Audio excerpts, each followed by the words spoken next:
Hello friend, मैं MD तौफीक आलम Ali classes में स्वागत करता हूं। देखिए, अवतल दर्पण में क्लास 10वीं का अवतल दर्पण में स्थिति के अनुसार प्रतिबिंब का बनना। आज हम इस टॉपिक पे क्या करेंगे, इस पर टॉपिक पे प्रकाश डालेंगे। आइए देखते हैं। देखिए, सबसे पहला केस है अवतल दर्पण में जब से वस्तु को भिन्न भिन्न स्थिति पर रखा जाता है तो प्रतिबिंब काल्पनिक, सीधा, उल्टा बनता है। तो किसके अनुसार? स्थिति के अनुसार। तो आइए देखते हैं पहला स्थिति क्या है। तो केस 1 है, जब अवतल दर्पण में जब वस्तु को फोकस और ध्रुव के बीच रखा जाता है तो प्रतिबिंब कैसा बनेगा। देखिए, आरेख के अनुसार आपको बता रहे हैं। देखिए, ये ध्रुव है और ये फोकस है। ध्रुव और फोकस के बाद जब वस्तु को रखा जाता है तो प्रतिबिंब कैसा बनेगा। जब प्रकाश की किरण प्रधान अक्ष से, रूल 1 है, जब प्रकाश की किरण प्रधान अक्ष के समानांतर होते हुए जाती है तो दर्पण पर पड़ने का फोकस से होकर गुजरती है। तो देखिए, ये प्रकाश की किरण ऐसे जाएगा और दर्पण पर पड़ने के बाद किससे होकर गुजरेगा? फोकस से होकर गुजरेगा। प्रकाश की किरण एक बन गया। चूंकि हम जानते हैं कि किसी भी वस्तु का या दर्पण पर प्राप्त करने के लिए कम से कम 2 प्रकाश की किरणें एक दूसरे को क्रॉस करती हैं। तो पहला प्रकाश की किरण दर्पण पर पड़ने के बाद फोकस से होकर गुजर गई। जब दूसरी प्रकाश की किरण वस्तु से निकलेगी तो वह प्रकाश की किरण दर्पण पर पड़ेगी और दर्पण पर पड़ने के बाद वह वक्रता केंद्र से होकर गुजरती है तो वह उसी पथ पर लौट जाती है। देखिए, वक्रता केंद्र पर चला गया। ये जो प्रकाश की किरण है वक्रता केंद्र वाला, जब वस्तु प्रकाश की किरण वक्रता केंद्र से निकलती है तो दर्पण पर पड़ने के बाद वह उसी पथ पर लौट जाती है। देखिए, ये प्रकाश की किरण पड़ा और दर्पण पर पड़ने के बाद उसी पथ पर लौट जाती है। तो इसको देखेंगे, ये जो प्रकाश की किरण है दोनों एक दूसरे के समानांतर है ना, तो ये कहीं नहीं मिलेंगे। जबकि इस वस्तु को जब प्रकाश की किरण को इसको दर्पण के पीछे ले जाएंगे तो ये एक दूसरे को क्या करेंगे? क्रॉस करते हैं। देखिए, ये दर्पण पर पड़ने के बाद हमको काल्पनिक तौर पर ऐसा प्रतीत होता है, ये प्रकाश की किरण एक दूसरे को यहाँ पे क्रॉस करेंगे तो यहाँ पे प्रतिबिंब बनेगा दर्पण के पीछे। ए बी मान लीजिए वस्तु है तो प्रतिबिंब बनेगा ए डैश बी डैश। कैसा बनेगा? देखिए, अब फिर से समझ लीजिए। जब प्रकाश की किरण दर्पण पर पड़ने के बाद परावर्तित होती है तो दर्पण के पीछे प्रकाश की किरण मिलती हुई प्रतीत होती है तो वस्तु कैसा बनेगा? वस्तु प्रतीत होती है, इसका मतलब काल्पनिक बनेगा। दर्पण के वस्तु कैसा बनेगा? काल्पनिक बनेगा। दर्पण के पीछे बनेगा, सीधा बनेगा और बड़ा बनेगा। ठीक है, फिर से देखिए, फिर से पूरा बात हम आपको बता देते हैं। देखिए, जब वस्तु को फोकस और ध्रुव के बीच जब वस्तु को रखा जाता है तो प्रतिबिंब कहाँ पे बनेगा? तो जब प्रकाश की किरणें परावर्तन होने के बाद दर्पण के पीछे मिलती हुई प्रतीत होती है तो वह प्रतिबिंब जो होता है काल्पनिक बनेगा, वस्तु से बड़ा बनेगा। वस्तु से बड़ा है ना, वस्तु ए भी इतना है और दर्पण से बड़ा, दर्पण के पीछे बना तो कैसा बना? काल्पनिक बना और वस्तु से बड़ा ना, और सीधा बनता है। तो इसको हम लिख देते हैं प्रतिबिंब कैसा बनता है। तो पहला लिखेंगे हम यहाँ पे। देखिए, कैसा बनेगा? दर्पण के पीछे बनेगा। कैसा बनेगा? दर्पण के पीछे बनेगा। एक बात हो गया। दूसरा, जब वस्तु बना, देखिए ये वस्तु है ना ए बी, इससे बड़ा बना है, दर्पण के पीछे बना है लेकिन बड़ा बना है। तो लिखेंगे प्रतिबिंब वस्तु से बड़ा बनेगा, वस्तु से बड़ा बनेगा। दो बात पता चला। तीसरी बात, दर्पण के पीछे जब वस्तु बनता है तो कैसा बनता है? काल्पनिक बनता है, जो कि प्रतिबिंब हम डॉट डॉट रेखा से इसलिए दिखाया है कि वह काल्पनिक है। तो प्रतिबिंब कैसा बनेगा? काल्पनिक बनेगा और सीधा बनेगा। अब एक बात, पूरा बात को समझ लीजिए। जब वस्तु को अवतल दर्पण में जब वस्तु को ध्रुव और फोकस के बीच रखा जाता है तो प्रतिबिंब दर्पण के पीछे बनता है, काल्पनिक बनता है, सीधा बनता है और वस्तु से बड़ा बनता है। एक केस क्लियर हो गया। अब आगे देखिए दूसरा केस। अवतल दर्पण में जब वस्तु को फोकस पर रखा जाता है तो प्रतिबिंब बनेगा, यानी कैसा बनेगा देखिए, ये फोकस है, अवतल दर्पण के कहां बोला है फोकस पर, तो फोकस पर वस्तु को रख दिए ना, तो प्रतिबिंब ए बी मान लीजिए वस्तु है, ये भी वस्तु को रख दिए फोकस पर। जब प्रकाश की किरणें प्रधान अक्ष के समानांतर जाएगी तो दर्पण पर पड़ने के बाद फोकस से होकर गुजरेगी, ये तो सब बात जानते हैं। दूसरी, जब प्रकाश की किरण किसी वस्तु स्रोत से निकलेगी तो वह दर्पण पर पड़ने के बाद वक्रता केंद्र से होकर उसी पथ पर लौट जाएगी। तो दूसरी प्रकाश की किरण जब निकलेगा ये, तो ये क्या है, एक दूसरे के समानांतर है, समानांतर है ना, एक दूसरे के समानांतर निकलती है। दूसरी प्रकाश की किरण जब निकली तो वह वक्रता केंद्र से होते हुए अपने सीधी पथ पर वापस लौट जाती है। तो देखिए ये ए बी वस्तु है, ए बी वस्तु जब प्रकाश की किरण ए बी वस्तु को जब दोनों किरणें एक दूसरे दर्पण पर परावर्तन होने के बाद जब वस्तु पर क्या करती है, एक दूसरे की किरण क्रॉस करती है तो प्रतिबिंब कैसा बनता है। तो देखिए यहाँ पे ये एक दूसरे को इस बिंदु पर क्रॉस करेगी ना, जहां प्रकाश की किरण एक दूसरे को क्रॉस करेगी वहीं पे क्या बनता है, प्रतिबिंब बनता है। तो यहाँ पे देखिए प्रतिबिंब प्रधान अक्ष के नीचे बना, ये क्या है प्रधान अक्ष, प्रधान अक्ष के नीचे बना, एक दूसरे को बिंदु क्रॉस यहाँ पे कर रही है ना, तो यहाँ से एक प्रतिबिंब लेंगे हम। देखिए ए बी वस्तु बनता था तो ये इस रेखा के यानी प्रधान अक्ष के नीचे बन रहा है, तो कैसा बनेगा, नीचे बन रहा है यानी उल्टा बनता है, नीचे बनेगा ना, तो ए बी वस्तु था तो क्या बन जाएगा बी और ए। दूसरी बात आपको क्या समझ में आया, जब वस्तु को फोकस और वक्रता फोकस पर रखा जाता है, जब वस्तु को अवतल दर्पण में फोकस पर रखा जाता है तो प्रतिबिंब अनंत पर बनता है, कैसा बनता है, अनंत पर बनता है। और अनंत पर बनेगा तो कैसा बनेगा, अनंत पर बनेगा तो वस्तु से बड़ा बनेगा, वस्तु से बहुत बड़ा बनेगा, वास्तविक बनेगा और उल्टा बनेगा। देखिए वक्रता केंद्र के बाद जो रेखा होती है वक्रता केंद्र के बाद अनंत होता है, तो ये वक्रता केंद्र के बाद बन रहा ना, तो वस्तु अनंत पर बनेगा, वास्तविक बनेगा, उल्टा बनेगा, वस्तु से बहुत बड़ा बनेगा। तो यहाँ पे लिख देते हैं हम कैसा बन रहा है, वस्तु से यहाँ पे बन रहा है वास्तविक बन रहा है, उल्टा है, तो किरणों के वास्तविक कटान से बन रहा है इसलिए वास्तविक प्रतिबिंब बना, तो किरणों के वास्तविक कटान से बन रहा है इसलिए वास्तविक प्रतिबिंब बना। तो सबसे पहले लिखेंगे प्रतिबिंब वास्तविक बनेगा, कैसा बनेगा, वास्तविक, वास्तविक बनेगा, लिख दिए। दूसरा वास्तविक तो बन रहा है, किरणों के वास्तविक कटान से बन रहा है इसलिए वास्तविक प्रतिबिंब बनेगा। और क्या प्रधान अक्ष के नीचे बन रहा है ना, उल्टा ना बन रहा है, प्रधान अक्ष के नीचे बन रहा है तो प्रतिबिंब ए बी था तो अब क्या बन रहा है बी ए बन रहा है, तो प्रतिबिंब कैसा बनेगा, उल्टा बनेगा, कैसा बनेगा, उल्टा बनेगा, वास्तविक बनेगा, उल्टा बनेगा। और तीसरी बात, जब फोकस पर बनता है तो प्रतिबिंब वक्रता केंद्र के बाद बन रहा है, तो वक्रता केंद्र के बाद क्या होता है, अनंत होता है, तो प्रतिबिंब कहां बनेगा, अनंत पर बनेगा। चौथा बात अब देखिए वास्तविक हो गया, उल्टा हो गया और अनंत पर बनेगा और वस्तु से बड़ा बनेगा, वस्तु से अनंत पर बनेगा ना तो वस्तु से बहुत बड़ा लिख देते हैं, बहुत बड़ा बनेगा, ठीक है, इतना समझ गए।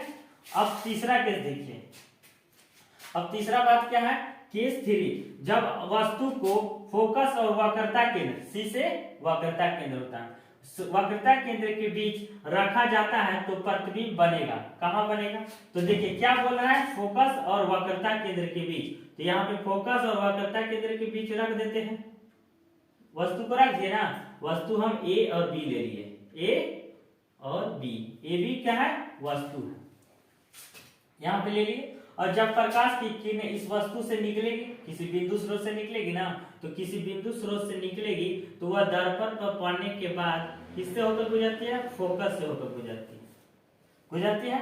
दूसरी, जब प्रकाश की किरण, ये वक्रता केंद्र है, वक्रता केंद्र ऐसे। दूसरी बात, जब प्रकाश की किरणें पर जब प्रकाश की किरणें वक्रता केंद्र से होकर गुजरती है तो दर्पण पर पड़ने के बाद उसी पथ पर वापस लौट जाती है। तो यहाँ किसी बिंदु स्रोत है, वस्तु से प्रकाश की किरणें निकला, दर्पण पर पड़ने के बाद वह उसी पथ पर वक्रता केंद्र पे क्या हो जाएगा, वापस लौट जाएगा। वापस लौट जाएगा ना, वापस लौट जाएगा। तो यह अनंत पर प्रकाश की किरणें एक दूसरे को क्या करेंगे, एक दूसरे को क्रॉस करेंगे। देखिए यहाँ पे कर दिया, ये किरण रेखा सीधा होगा, देखिए ये जो है ना सीधा होगा ऐसे, और इसको भी सीधा कर देते हैं, हो गया एक दूसरे को सीधा।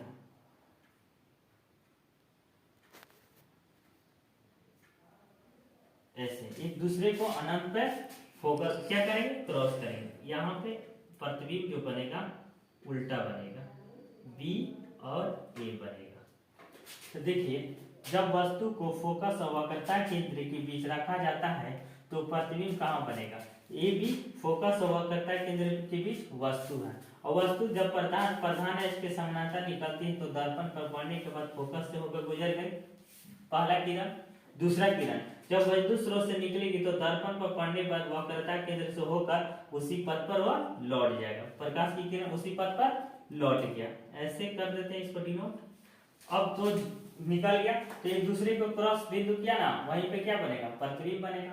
तो प्रतिबिंब कैसा बना, देखिए ए बी वस्तु ये यहाँ था छोटा, अब क्या बना बी ए, तो ए बी से तो बड़ा बना ना, तो यहाँ पे लिखेंगे। और प्रधान एच के नीचे बना तो वास्तविक बनेगा, उल्टा बनेगा, और वस्तु से बड़ा बनेगा। और प्रतिबिंब कहाँ बनेगा, तो देखिए वक्रता केंद्र है ना, तो वक्रता केंद्र के बाद बनेगा, तो वक्रता केंद्र के बाद क्या होता है, अनंत होता है। तो हम बोलेंगे वक्रता केंद्र और अनंत के बीच प्रतिबिंब बनेगा।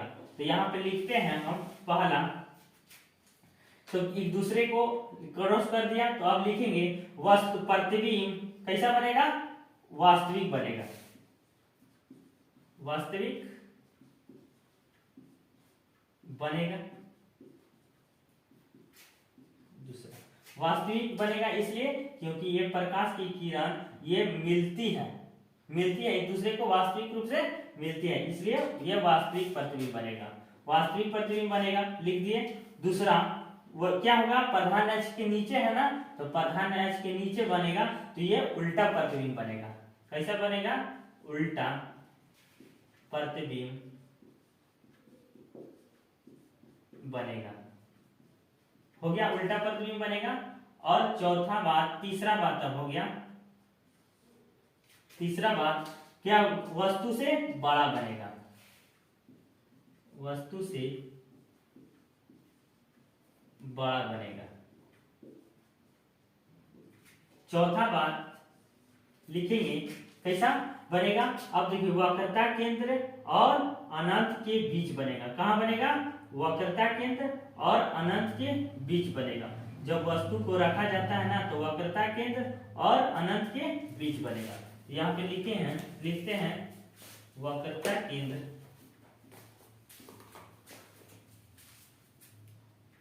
और अनंत के बीच बनेगा, लिख दिए। अब देखिए समझिए, फिर से एक बार आरेख बना दिए, उसके बाद समझिए। जब वस्तु को फोकस और वक्रता केंद्र के बीच रखा जाता है तो प्रतिबिंब कहाँ बनेगा, तो प्रतिबिंब कहाँ बनेगा, वक्रता केंद्र और अनंत के बीच बनेगा, वक्रता केंद्र और अनंत के बीच बनेगा। वास्तविक बनेगा क्योंकि किरणों के वास्तविक कटान से बना है, वास्तविक बनेगा। और ये उल्टा बनेगा क्योंकि प्रधान एच के नीचे है, इसलिए ये उल्टा बनेगा और वस्तु से बड़ा बनेगा। तीन केस आपको अवतल दर्पण में जब वस्तु को रखा जाता है तो तीन केस को आप देख लिए। अब देखिए चौथा केस को देखते हैं कैसे बनता है। देखिए यहाँ पे है, यहाँ पे बोल रहा है जब वस्तु को वक्रता केंद्र पर रखा जाता है तो प्रतिबिंब बनेगा। जब वस्तु को वक्रता केंद्र पर रखा जाता है तो कैसा प्रतिबिंब बनेगा, ये वक्रता केंद्र है ना, यहाँ पे वस्तु को रख लिए, यहाँ पे साइड में लिख दें ए बी कोई वस्तु है, ए है और ये बी है, कोई वस्तु है, रख दिए, ये भी कोई वस्तु है और वक्रता केंद्र पर रखा जाए, जैसे क्वेश्चन बोला है वैसे। अब जब प्रकाश की किरणें इस वस्तु स्रोत से निकलेगी तो दर्पण पर पड़ने के बाद फोकस से होकर गुजरेगी ना।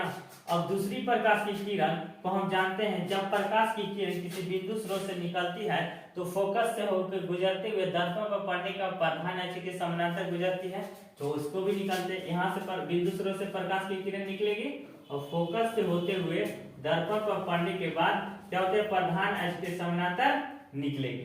तो एक दूसरे को जहां पे क्रॉस करेगी ना वहीं पे क्या बनेगा, प्रतिबिंब बनता है। एक जब दो किरणों जहां पे एक दूसरे को क्रॉस करती है वहीं पे प्रतिबिंब बनता है। तो देखिए एक दूसरे के प्रतिबिंब कहां पे क्रॉस की, यहीं पे, तो इसको हम लिख देते हैं सी वक्रता केंद्र है ना, कैसा बना, उल्टा बनेगा, बी और ए उल्टा प्रतिबिंब बनेगा, बी डैश और ए डैश लिख देते हैं। तो यहाँ पे लिखेंगे जब वस्तु को वक्रता केंद्र पर रखा जाता है तो प्रतिबिंब वस्तु के बराबर बनता है। कैसा बनता है, वस्तु के बराबर बनता है, उल्टा बनता है और वास्तविक बनता है। लिखेंगे ना, तो इसी बात को हम लिख देते हैं। जब वस्तु को वक्रता केंद्र पर रखते हैं तो प्रतिबिंब वक्रता केंद्र पर बनता है, वक्रता केंद्र पर प्रतिबिंब वक्रता केंद्र पर बनता है। दूसरी बात, जब वस्तु को वक्रता केंद्र पर रखा जाता है तो प्रतिबिंब वक्रता केंद्र के बराबर बनता है, प्रतिबिंब बराबर बनता है, लिख दिए। तीसरी बात, वास्तविक उल्टा प्रतिबिंब बनता है। यहां तक क्लियर? फिर एक बार समझ लीजिए क्या क्या लिखे, क्या क्या बताएं। देखिए जब वस्तु ए भी कोई वस्तु है वक्रता केंद्र पर रखा जाता है तो ये जब प्रकाश की किरणें क्रॉस करती है, यहाँ से बिंदु स्रोत से प्रकाश की किरणें निकलती है तो दर्पण पर पड़ने के बाद एक दूसरे को क्रॉस करती है प्रधान अक्ष के नीचे। तो जब प्रधान अक्ष के नीचे बनता है तो वस्तु के प्रतिबिंब कैसा बन रहा है, वस्तु के बराबर बन रहा है, वस्तु के वक्रता वस्तु के बराबर बन रहा है, वास्तविक बन रहा है और उल्टा बन रहा है। और तीसरी बात, वक्रता केंद्र पर ही बन रहा है। वस्तु कहाँ पे बन रहा है, वक्रता केंद्र पर ही बन रहा है। ये बात समझ गए। जब वस्तु को वक्रता केंद्र पर रखा जाता है तो प्रतिबिंब वक्रता केंद्र पर बनता है, वक्रता केंद्र के बराबर वस्तु के बराबर प्रतिबिंब बनता है और वास्तविक बनता है और उल्टा प्रतिबिंब बनता है। ठीक है। अब अगला केस देखिए, जब वस्तु को वक्रता केंद्र और अनंत के बीच रखा जाता है तो प्रतिबिंब बनेगा। क्योंकि हम आपको पहले भी बताए हैं, जब वस्तु को वक्रता केंद्र के बाद जो है अनंत होता है, तो हम ये बात जो बोल रहे हैं ना, वक्रता केंद्र और अनंत, तो वक्रता केंद्र के बाद जो होता है वह अनंत होता है। तो वक्रता केंद्र ये है और अनंत के बीच कोई वस्तु रखा जाता है, वस्तु रख दिए, ये भी कोई वस्तु है, ठीक ना। जब किसी बिंदु स्रोत से प्रकाश की किरणें निकलेगी तो प्रधान अक्ष के समानांतर जाएगी तो दर्पण पर पड़ने के बाद फोकस से होकर गुजरेगी। तो देखिए यहाँ से प्रकाश की किरण निकली तो दर्पण पर पड़ने के बाद फोकस से होकर गुजर गई, हो गया ना, फोकस से होकर गुजर गई। और दूसरी जब प्रकाश की किरणें निकलेगी बिंदु स्रोत से तो वक्रता केंद्र से होते हुए जाएगी तो दर्पण पर पड़ने के बाद उसी पथ पर वापस लौट जाएगी। तो यहाँ पे देखिए किसी बिंदु स्रोत से प्रकाश की किरण निकली तो वक्रता केंद्र से होकर गुजरते ही है तो दर्पण पर पड़ने के बाद उसी पथ पर वापस लौट जाएगी। ये प्रकाश की किरण दर्पण पर पड़ा, और जब एक दूसरे को जिस बिंदु पर क्रॉस करती है ना प्रकाश की किरण, वहीं पे प्रतिबिंब बनता है। तो देखिए क्रॉस यहाँ पे किया ना तो प्रतिबिंब यहाँ पे प्रधान अक्ष के नीचे बन रहा है, तो प्रधान अक्ष के नीचे बना है तो प्रतिबिंब कैसा बनेगा, उल्टा बनेगा। तो प्रतिबिंब बी डैश और ए डैश बनेगा, ठीक ना। तो यहाँ पे लिखेंगे अब पहला केस। सबसे पहले हम आपको समझा देते हैं, जब वस्तु को वक्रता केंद्र और अनंत के बीच रखा जाता है तो प्रतिबिंब दोनों को एक दूसरे को क्रॉस करते हैं, फोकस और वक्रता केंद्र के बीच क्रॉस करते हैं। तो प्रतिबिंब कहाँ बनेगा, लिखेंगे फोकस और वक्रता केंद्र के बीच प्रतिबिंब बनेगा। एक बात क्लियर हो गया, फोकस और वक्रता केंद्र के बीच बन रहा है। दूसरी बात देखिए वस्तु से क्या बन रहा है, प्रतिबिंब छोटा बन रहा है। फिगर में देखने में पता चल रहा है ना, वस्तु बड़ा है ए बी और वस्तु फिर प्रतिबिंब कैसा बन रहा है छोटा, तो प्रतिबिंब कैसा बनेगा, छोटा बनेगा, छोटा बनेगा क्या, प्रतिबिंब। तीसरी बात प्रधान अक्ष के नीचे बनेगा तो कैसा बनेगा, वास्तविक और उल्टा बनेगा, वास्तविक और उल्टा बनेगा, उल्टा बनेगा क्या, प्रतिबिंब। लिख दिए। अब एक बार पूरा क्लियर कर देते हैं। देखिए जब वस्तु को वक्रता केंद्र और अनंत के बीच रखा जाता है तो प्रतिबिंब फोकस और वक्रता केंद्र के बीच बनेगा और वस्तु से छोटा बनेगा, प्रतिबिंब वास्तविक बनेगा और उल्टा बनेगा। ठीक है। अब अगला केस देखिए, छठा केस, जब वस्तु को अनंत पर रखा जाता है तो प्रतिबिंब बनेगा। देखिए चूंकि हम आपको बताए हैं तो अवतल दर्पण में वक्रता केंद्र के बाद क्या होता है, अनंत होता है। तो देखिए वक्रता केंद्र के बाद अनंत पे रख दिए कोई वस्तु को, ठीक ना। जब अनंत से कोई प्रकाश की किरण आ रहा है, मान लीजिए ये अनंत से प्रकाश की किरण आ रहा है ना, क्या ये वस्तु है, ये भी कोई वस्तु है। जब प्रकाश की किरण अनंत से आ रहा है तो प्रकाश की किरण दर्पण पर पड़ने के बाद फोकस से होकर गुजरती है ना। दूसरी बात, जब प्रकाश की किरण अनंत से एक और प्रकाश की किरण आएगी तो दर्पण प्रधान अक्ष के समानांतर जाएगी तो दर्पण पर पड़ने के बाद फोकस से होकर गुजरेगी। तो ये दोनों प्रकाश की किरण एक दूसरे को कहां पे क्रॉस किया, यहाँ से ऐसे जा रहा है प्रकाश की किरण, दर्पण पर पड़ने के बाद फोकस से होकर गुजरेगी। तो ये जो दोनों प्रकाश की किरण अनंत से आ रही है जो दर्पण पर पड़ने के बाद फोकस को क्रॉस कर रही है तो प्रतिबिंब कहाँ बनेगा, तो पहला लिखेंगे प्रतिबिंब फोकस पर बनेगा, फोकस पर बनेगा, ठीक ना। दूसरी बात देखिए अनंत से आ रहा है तो फोकस पर बनेगा तो छोटा ना बन रहा है, बिंदु ना जैसा ना, तो यहां पे लिखेंगे प्रतिबिंब बहुत छोटा बनेगा। प्रतिबिंब कैसे बनेगा, बहुत छोटा बनेगा। तीसरी बात, प्रतिबिंब अनंत से आ रहा है प्रकाश की किरण तो फोकस पर बनेगा, बहुत छोटा बनेगा, यही बात होगा। और कैसा बनेगा, अनंत पर बनेगा और बहुत छोटा बनेगा। प्रतिबिंब फोकस पर बनेगा एक बार और प्रतिबिंब वस्तु से बहुत छोटा बनेगा। ठीक है दोस्तों, इतना आप उम्मीद करता हूं कि इस वीडियो को देखने के बाद आपको अवतल दर्पण से किसी भी वस्तु को अगर कहीं भी रखा जाता है अवतल दर्पण में तो इससे संबंधित किसी भी तरह की आपको परेशानी नहीं होगी। वीडियो अगर अच्छा लगे दोस्तों तो वीडियो को लाइक कीजिए, सब्सक्राइब कीजिए और शेयर कीजिए। ठीक है दोस्तों, वीडियो देखने के लिए थैंक यू।